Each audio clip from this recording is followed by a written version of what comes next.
Minha saudação, com a paz do Senhor, ao pastor Antônio Francisco, evangelista Rosinha, diretor Andrei Salles, que compõe o trio de ouro. Também aos nossos companheiros ministeriais e a todos vocês ouvintes, telespectadores da 87 FM de Araçariguama, a rádio que virou televisão. Programa Teus Altares Metodista. Aleluia! Olha, hoje entraremos na parte 12 do discipulado módulo A Diferença entre o que serve a Deus e o que não serve. Hoje vamos focar capítulo 5 de Mateus, versículos 13 e 14, já que até aqui a gente focou bastante o 16. Então eu vou focar o 13 e o 14, tá? Vós sois o sal da terra, e se o sal for insípido, com que há de salgar, para nada mais presta, se não ser lançado fora e ser pisado pelos homens. 14. Vós sois a luz do mundo. Não se pode esconder uma cidade edificada sobre o monte. Eu quero de antemão pedir perdão para vocês que estão nos ouvindo. Ontem eu cantei muito no culto, né? Então estou meio afônico, mas vamos até o final com a graça do poderoso Deus. Eu quero dizer para você que participa conosco, aquele em que é o Espírito de Deus, ele brilha, ele é diferente no seu falar, no seu agir, no seu caminhar, né? E onde ele está, ele precisa ter um comportamento adequado de crente. E na última parte, a parte 11, eu citei Moisés.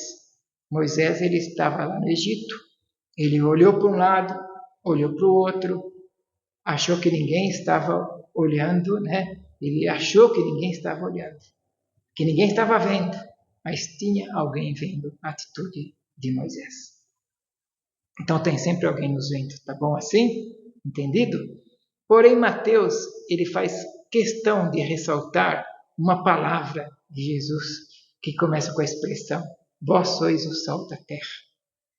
E quando a gente fala de sal, a primeira característica que tem é de salgar, de tempero, certo?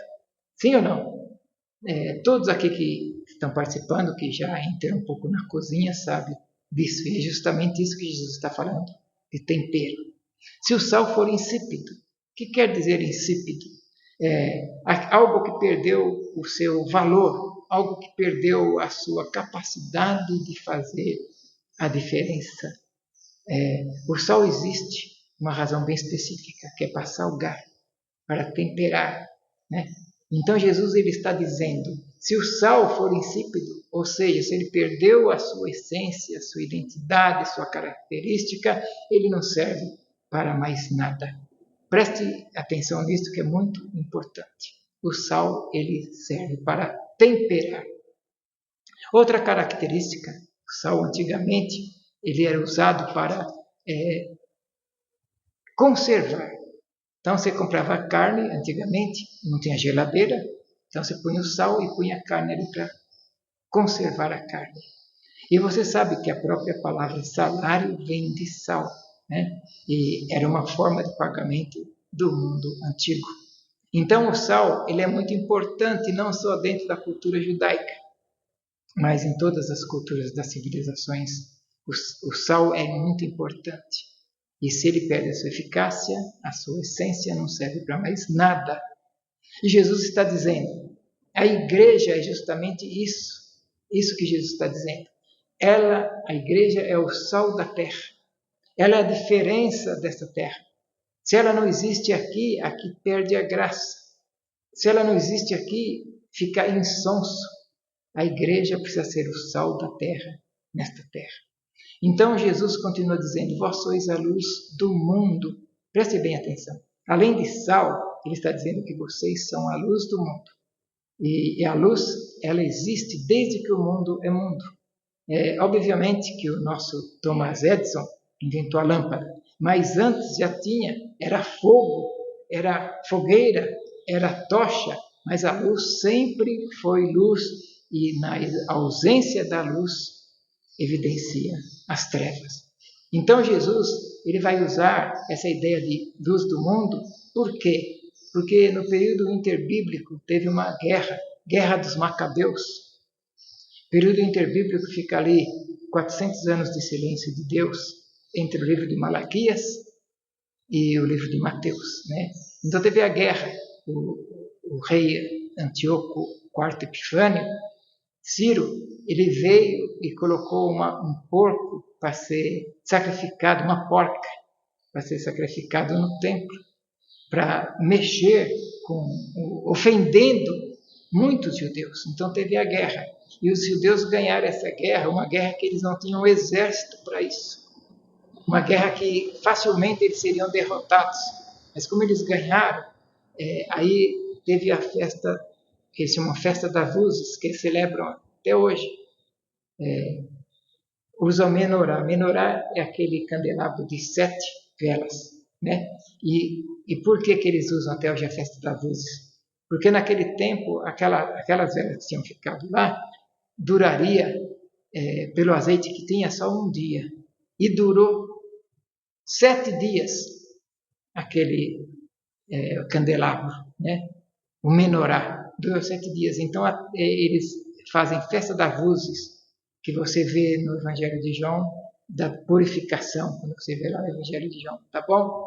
Então, em Jerusalém ficava aquela cidade lá, bonita, toda iluminada, e lá no alto. E todas as vezes que você ouve falar de Jerusalém, você vai ouvir falar, subia ou que descia de Jerusalém. Como na parábola do bom samaritano, descia um homem de Jerusalém para Jericó, porque Jerusalém ficava no alto. Então, quem estava embaixo no dia das festas das luzes, a cidade de Jerusalém era vista iluminada.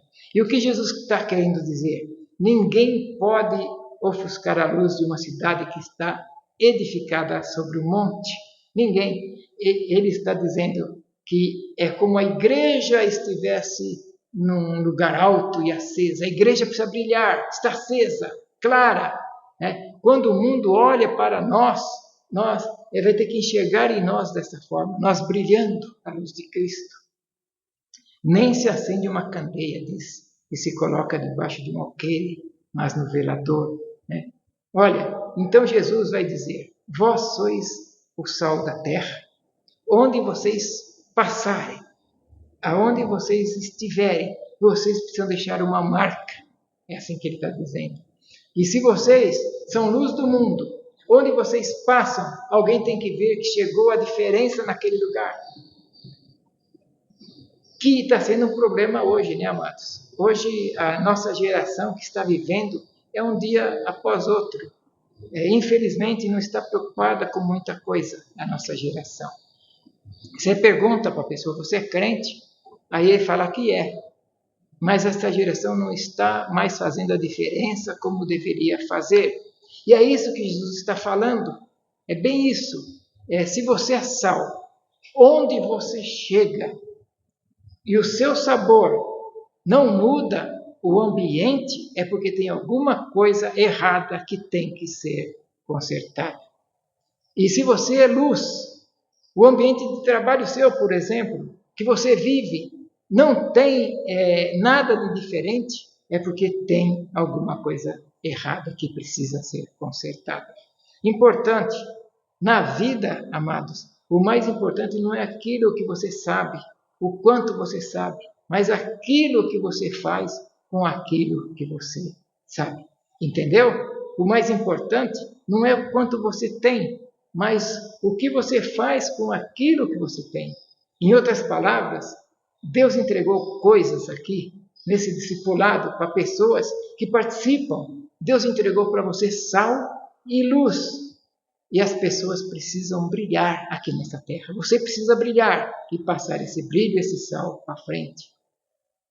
Por quê? Saber, a gente sabe, não é isso? Muitas pessoas falam para mim, pastor Gutenberg, o senhor sempre prega que a gente precisa mudar de vida, mudança de vida, transformação. Isso eu sei também. Mas eu pergunto, o que você tem feito com o que você tem sabido? Você sabe que Jesus salva? Você sabe o que você está fazendo com isso que você sabe? Estamos no final de 2025. Em 2025 eu te pergunto agora, quantas vidas foram impactadas pelo que você sabe que Jesus cura, que Jesus salva, que Jesus batiza, que Jesus liberta e que Jesus leva para o céu. Quantas vidas! E Deus te trouxe hoje para ouvir esta palavra. Não importa o quanto tempo você tem estudado, quanto tempo de conhecimento você tem, mas sim aquilo que você faz com aquilo que você conhece e sabe. Porque não tem ninguém aqui nessa terra que está aqui a passeio. Deus tem um propósito para a sua vida e está te convocando para ser sal da terra e luz do mundo. Espero que você tenha ficado com gostinho de quero mais. E até a próxima semana com a parte 13, com carinho.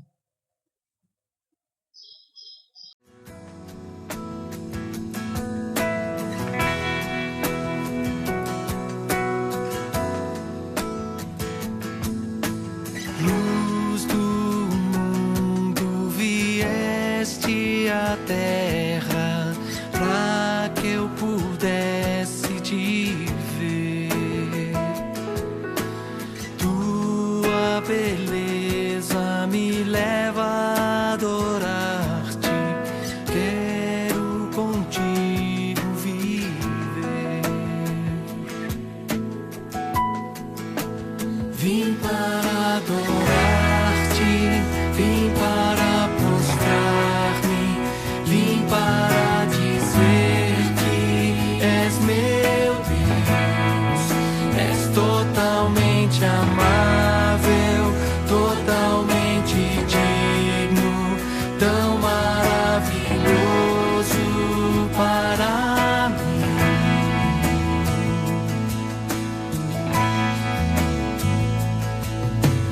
Eterno Rei, exaltado nas alturas, glorioso nos céus.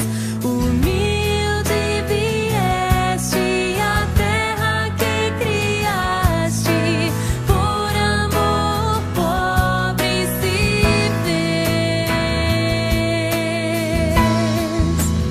Vim para adorar-te, vim para prostrar-me, vim para dizer que és meu Deus.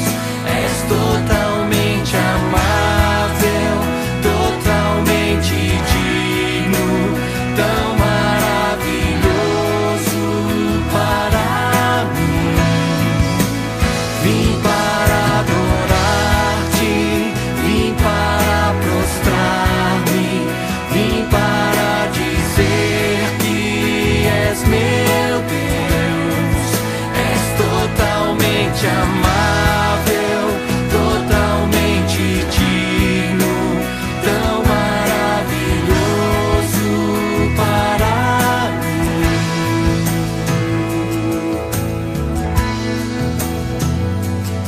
Eu nunca saberei o preço dos meus pecados lá na cruz. Vim para adorar-te, vim para prostrar-me, vim para dizer que és meu Deus. És totalmente amável, totalmente digno, tão maravilhoso para mim. Vim para adorar-te, vim para prostrar-me, vim para dizer que és meu Deus. És totalmente amável,